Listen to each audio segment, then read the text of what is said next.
मैं धामी जी को धन्यवाद देना चाहता हूं कि उन्होंने कांग्रेस पृष्ठभूमि के लोगों का बहुत बखूबी ख्याल रखा है। पहले से ही मंत्रिमंडल में कांग्रेस पृष्ठभूमि की का उनका बहुमत है और वर्तमान में भी इस बात का पूरा ख्याल रखा गया है। वर्तमान के 5 मंत्रीगणों में जिन्होंने आज शपथ ली, उनमें से 3 कांग्रेसी पृष्ठभूमि के मंत्री हैं। जी हां दोस्तों, एक तरफ उत्तराखंड सरकार में 5 नए चेहरे क्या शामिल हुए, सवालों का शोर भी शुरू हो गया। और हो भी क्यों ना, क्योंकि उत्तराखंड में सरकार तो बीजेपी की है, लेकिन मंत्रिमंडल का हिस्सा जो नेता हैं, उन नेताओं को लेकर, उनकी सियासत और सियासी सफर को लेकर एक बार फिर से यह कहा जाने लगा कि सरकार बीजेपी की, मंत्री कांग्रेस के। तो क्या कांग्रेस मुक्त की बात करते करते कांग्रेस युक्त हो गई बीजेपी? क्या बीजेपी के पास अपने बीजेपी कैडर के अच्छे नेताओं की कमी है?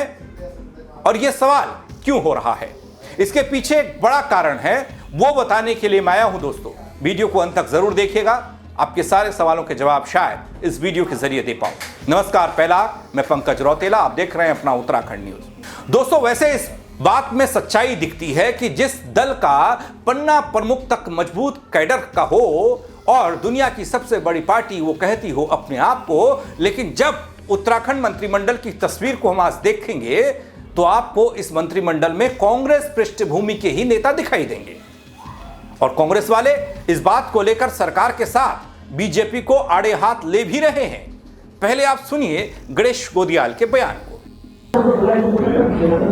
पिछले 4 साल से भी अधिक का समय बीता और इस बात की प्रतीक्षा की जा रही थी कि मंत्रिमंडल का विस्तार हो।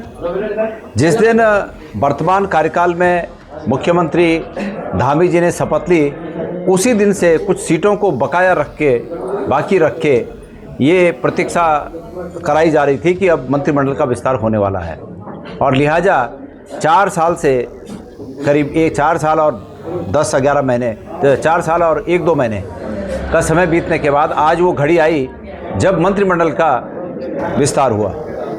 मैं मंत्रिमंडल में स्थान पाने वाले सभी माननीय विधायकगणों को, जो कि अब मंत्री हैं, उन्हें बधाई देता हूं कि इस समय उन्हें ऐसे मौके पर मंत्री बनने का अवसर मिला है जब उत्तराखंड एक बहुत उम्मीद के साथ इस बात की अपेक्षा कर रहा है कि गैरसैंण को स्थायी राजधानी बनाया जाए। मैं उम्मीद करता हूं कि मंत्रिमंडल की जो पहली बैठक होगी उसमें गैरसैंण को स्थायी राजधानी बनाने की दिशा में ये लोग कदम उठाएंगे। बहरहाल इस मंत्रिमंडल का जो बना है, मैं धामी जी को धन्यवाद देना चाहता हूं कि उन्होंने कांग्रेस पृष्ठभूमि के लोगों का बहुत बखूबी ख्याल रखा है।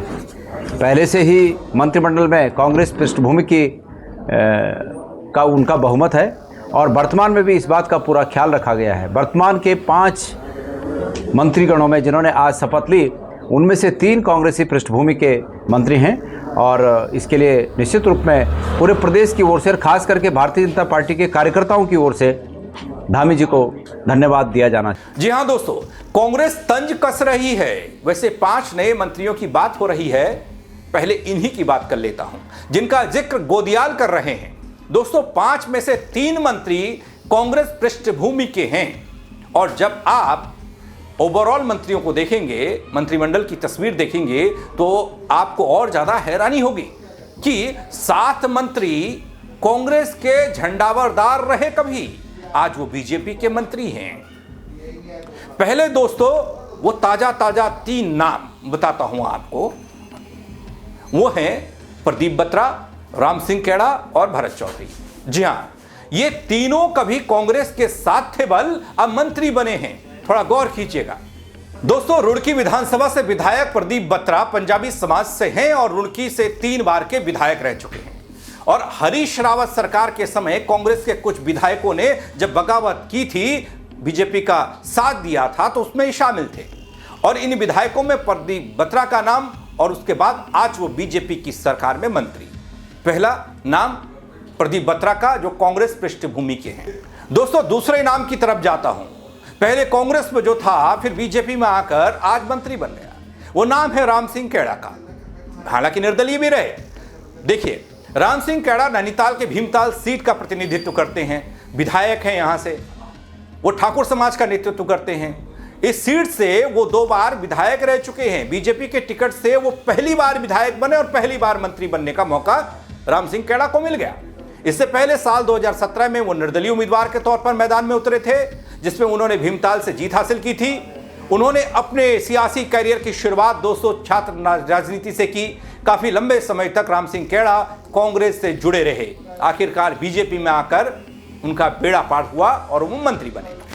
दोस्तों, तीसरे कांग्रेस पृष्ठभूमि वाले नेता, हाँ ये कहूं कि आज बीजेपी की सरकार में मंत्री हैं तो वो हैं भरत चौधरी। दोस्तों, रुद्रप्रयाग सीट और उस सीट से विधायक भरत चौधरी भी ठाकुर समाज से ही हैं।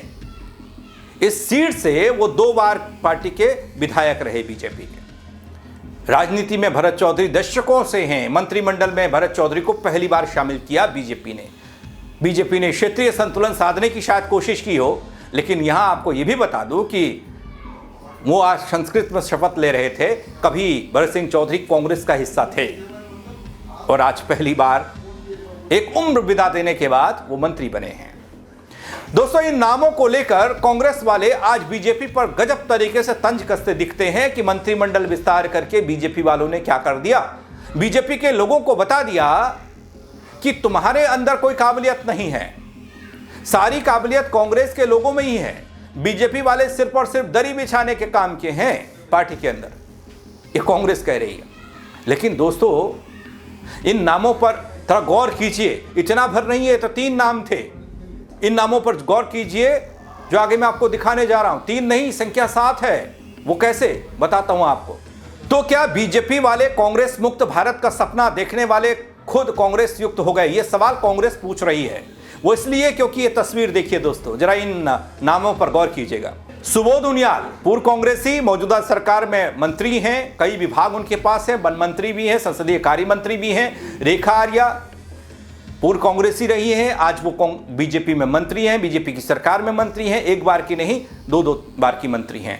सतपाल महाराज पूर्व कांग्रेसी, लेकिन बीजेपी में आए, फिर भी मंत्री पद कायम रहा, मंत्री बनाए गए।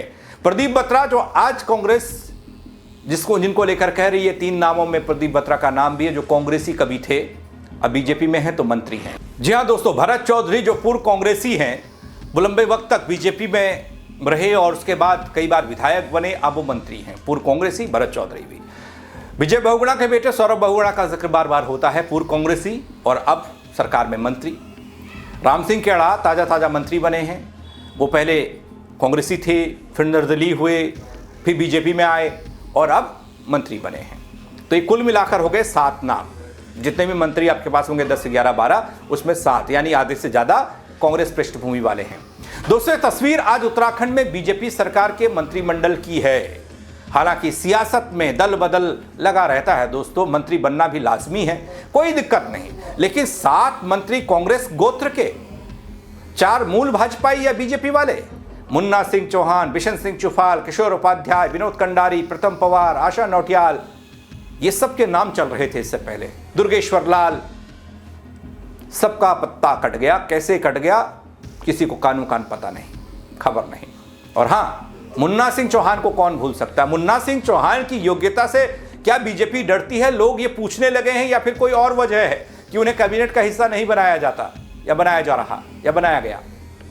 लेकिन आज शोर इस बात को लेकर शुरू हो चुका है दगड़ियों, क्योंकि कहा तो यह भी जा रहा है कि मंत्रिमंडल विस्तार में जगह पाने वाले मदन कौशिक अब तक फ्रेम में ही नहीं थे, यानी वो गायब थे। लेकिन चुनाव से ठीक 9-10 महीना पहले मंत्रिमंडल में एंट्री उनकी हो गई। तो ऐसे चौंकाने वाले नाम और इन चौंकाने वाले नामों के जरिए कितना फायदा बीजेपी को होगा और सरकार कितना बेहतर काम कर पाएगी, ये वक्त बताएगा। लेकिन आपकी राय क्या है इस मंत्रिमंडल की तस्वीर को लेकर, जिसे कांग्रेस गोत्र का मंत्रिमंडल कहा जा रहा है? कमेंट के जरिए बताइएगा, खबर को शेयर कीजिएगा। मेरे साथ जुड़ने के लिए आप सबका बहुत शुक्रिया दोस्तों। जय उत्तराखंड। मैं धामी जी को धन्यवाद देना चाहता हूं कि उन्होंने कांग्रेस पृष्ठभूमि के लोगों का बहुत बखूबी ख्याल रखा है।